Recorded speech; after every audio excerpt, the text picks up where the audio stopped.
Assalamualaikum warahmatullahi wabarakatuh. Nama saya Rohmalia, kelas PAI semester 5A. Saya dari kelompok 8 mata kuliah pengembangan kurikulum PAI berbasis literasi. Nah, di sini saya akan menjelaskan tentang pengembangan komponen strategi dalam kurikulum. Yang pertama yaitu pengertian strategi pembelajaran. Nah, sebelum kita mengetahui apa sih strategi pembelajaran itu, kita terlebih dahulu mengetahui apa sih strategi itu.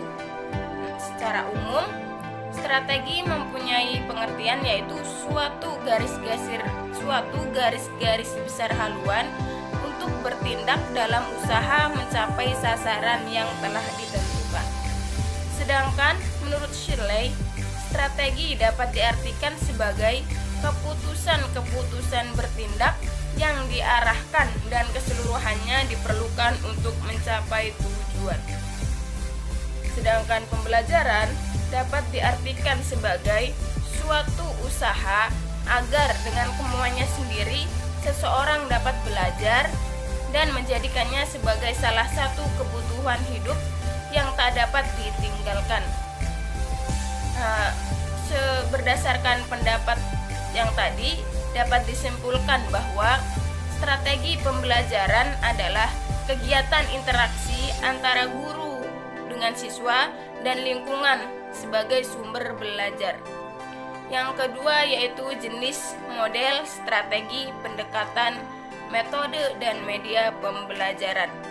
Yang pertama yaitu jenis-jenis pembelajaran. Jenis-jenis pembelajaran terbagi menjadi dua, yaitu pembelajaran pakem dan pembelajaran kuantum. Yang pertama yaitu pembelajaran pakem.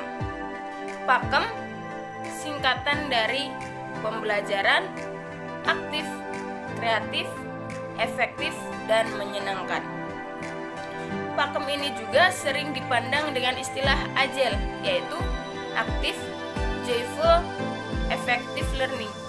Nah, Agile ini juga merupakan salah satu program yang bertujuan untuk meningkatkan kualitas pembelajaran yang bekerja sama dengan UNESCO dan UNICEF. Program tersebut memuat 3 komponen, yaitu School Based Management, Community Partisipan, dan Agile. Agile atau pakem ini bertujuan untuk menciptakan suatu lingkungan belajar yang lebih melengkapi peserta didik dengan keterampilan-keterampilan, pengetahuan, dan sikap kehidupannya kelak. Nah, di sini ada aktif. Aktif ini diartikan sebagai peserta didik maupun pendidik berinteraksi untuk menunjang pembelajaran. Nah, guru di sini harus menciptakan suasana sehingga peserta didik aktif bertanya, memberikan tanggapan, mengemukakan ide, dan mendemonstrasikan gagasan atau idenya. Selanjutnya itu kreatif. Kreatif di sini diartikan sebagai guru memberikan variasi dalam kegiatan belajar mengajar yang menggunakan metode, strategi, pendekatan, dan model yang bervariasi, dan membuat alat bantu belajar, bahkan menciptakan teknik-teknik mengajar tertentu sesuai dengan tingkat kemauan peserta didik dan tujuan belajar. Yang selanjutnya itu efektif. Efektif dapat diartikan sebagai pencapaian suatu tujuan, kompetensi yang merupakan pijakan utama suatu rancangan pembelajaran. Dan yang terakhir yaitu menyenangkan. Nah, menyenangkan ini dapat diartikan sebagai suatu belajar mengajar yang hidup atau tidak vakum terkondisi untuk terus berlanjut, ekspresif, dan mendorong pemusatan peserta didik terhadap kegiatan belajar. Nah, itu jenis pembelajaran pakem ya. Yang selanjutnya yaitu pembelajaran kuantum. Nah, quantum learning sering disebut sebagai sebuah gaya belajar, sebuah strategi, sebuah metode, sebuah sebuah pengalaman dan sebuah teknik quantum learning memberikan kiat-kiat, petunjuk, strategi, dan seluruh proses yang dapat menghemat waktu, mempertajam pemahaman dan daya ingat, dan membuat belajar sebagai suatu proses yang menyenangkan dan bermanfaat. Yang selanjutnya yaitu model pembelajaran. Model pembelajaran adalah suatu perencanaan atau suatu pola yang digunakan sebagai pedoman dalam merencanakan pembelajaran di kelas. Sedangkan menurut Joyke dan Weil, model pembelajaran adalah kerangka konseptual yang melukiskan prosedur yang sistematis dalam mengorganisasikan pengalaman belajar untuk mencapai tujuan pembelajaran tertentu dan memiliki fungsi sebagai pedoman bagi para perancang pembelajaran dan para pengajar dalam merancang dan melaksanakan aktivitas belajar mengajar. Nah, ada beberapa model pembelajaran, antara lain yaitu example non-example, picture and picture, numbered together, cooperative script, kepala bernomor struktur, student teams achievement, divisions, jigsaw, problem based introduction, artikulasi, mind mapping, dan lain sebagainya. Yang selanjutnya yaitu strategi pembelajaran. Strategi pembelajaran merupakan langkah-langkah nyata yang disiapkan dan dilakukan oleh seorang guru atau pendidik dalam mencapai suatu tujuan pendidikan yang utuh. Nah, strategi pembelajaran ini terbagi menjadi 5, yaitu strategi pembelajaran langsung, tak langsung, interaktif, empirik, dan mandiri. Yang pertama itu strategi pembelajaran langsung. Strategi pembelajaran langsung merupakan pembelajaran yang banyak diarahkan kepada guru dan biasanya bersifat deduktif. Sedangkan pembelajaran tak langsung yaitu kebalikannya, yang berpusat pada peserta didik dan juga bersifat induktif. Yang ketiga yaitu pembelajaran interaktif. Pembelajaran interaktif ini menekankan pada diskusi dan sharing antara pendidik dan peserta didik. Yang keempat yaitu pembelajaran empirik. Pembelajaran empirik ini mempunyai strategi pada kegiatan induktif, berpusat pada peserta didik dan berbasis aktivitas. Dan yang terakhir yaitu strategi pembelajaran mandiri. Pembelajaran mandiri ini yaitu strategi pembelajaran yang bertujuan untuk membangun inisiatif individu, kemandirian, dan peningkatan diri. Selanjutnya yaitu pendekatan pembelajaran. Pendekatan pembelajaran merupakan pedoman yang masih bersifat teoritis atau konseptual. Nah, pendekatan yang digunakan antara lain yang pertama pendekatan induktif, yang kedua pendekatan deduktif, yang ketiga pendekatan inquiry, yang keempat pendekatan lingkungan, dan yang terakhir yaitu pendekatan konsep. Yang selanjutnya yaitu metode pembelajaran. Metode pembelajaran adalah cara yang ditempuh oleh guru untuk menyampaikan materi pembelajaran sehingga tujuan pembelajaran dapat dicapai dengan baik. Yang selanjutnya yaitu media pembelajaran. Menurut Briggs, sebagaimana dikutip Nuryani, media pembelajaran merupakan peralatan fisik untuk menawarkan atau menyampaikan isi pembelajaran. Sedangkan menurut Hamalik, media pembelajaran merupakan alat, metode, dan teknik yang digunakan dalam rangka lebih mengefektifkan komunikasi dan interaksi antara guru dan siswa dalam proses pendidikan dan pembelajaran di sekolah. Nah, berdasarkan pendapat di atas, terdapat 2 komponen dalam media pembelajaran.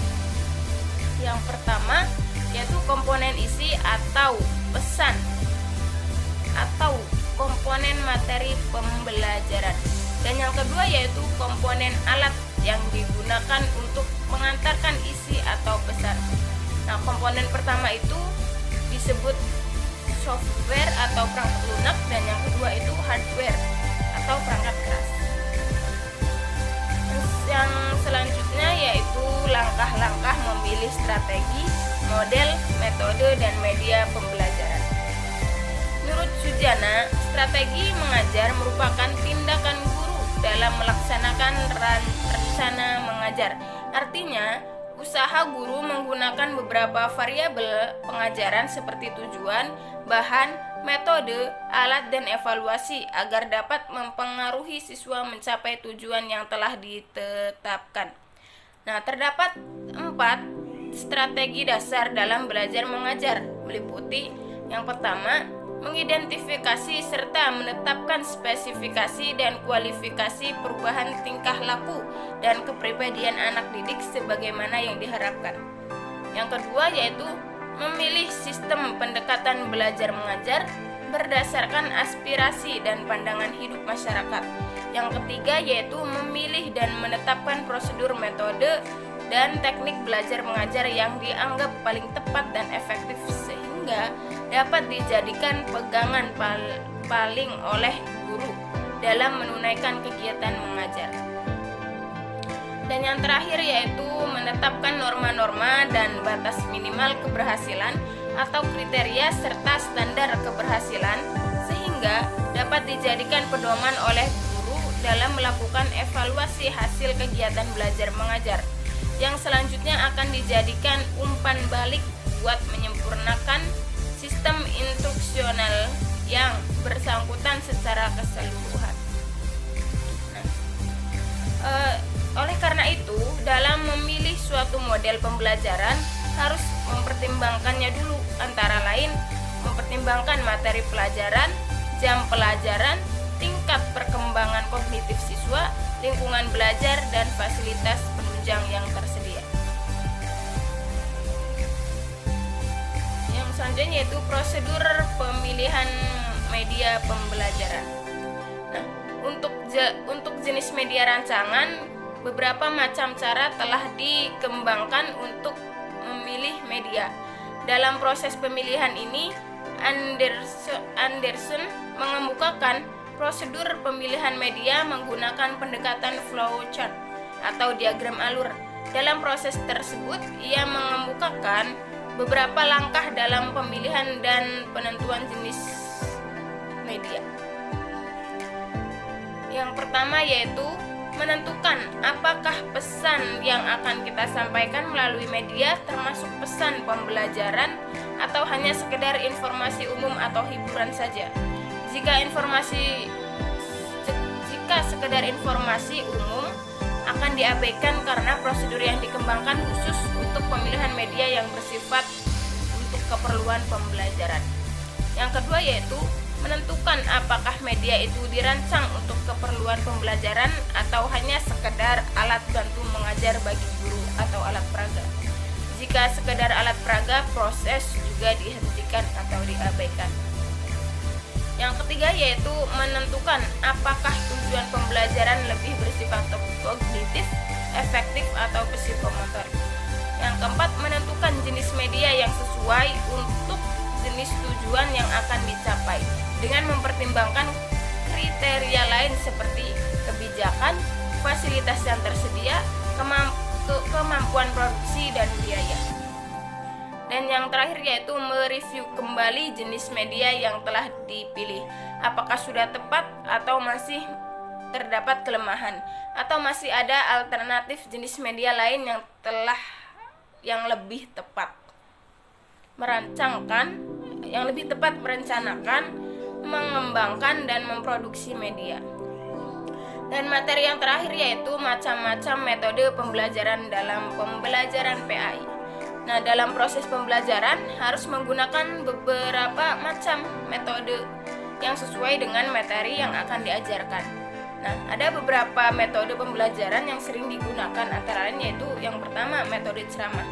Metode ceramah ini yaitu suatu metode pengajaran yang disampaikan dengan bahasa lisan untuk memberikan penjelasan terhadap suatu informasi atau terhadap suatu masalah. Yang kedua yaitu metode diskusi.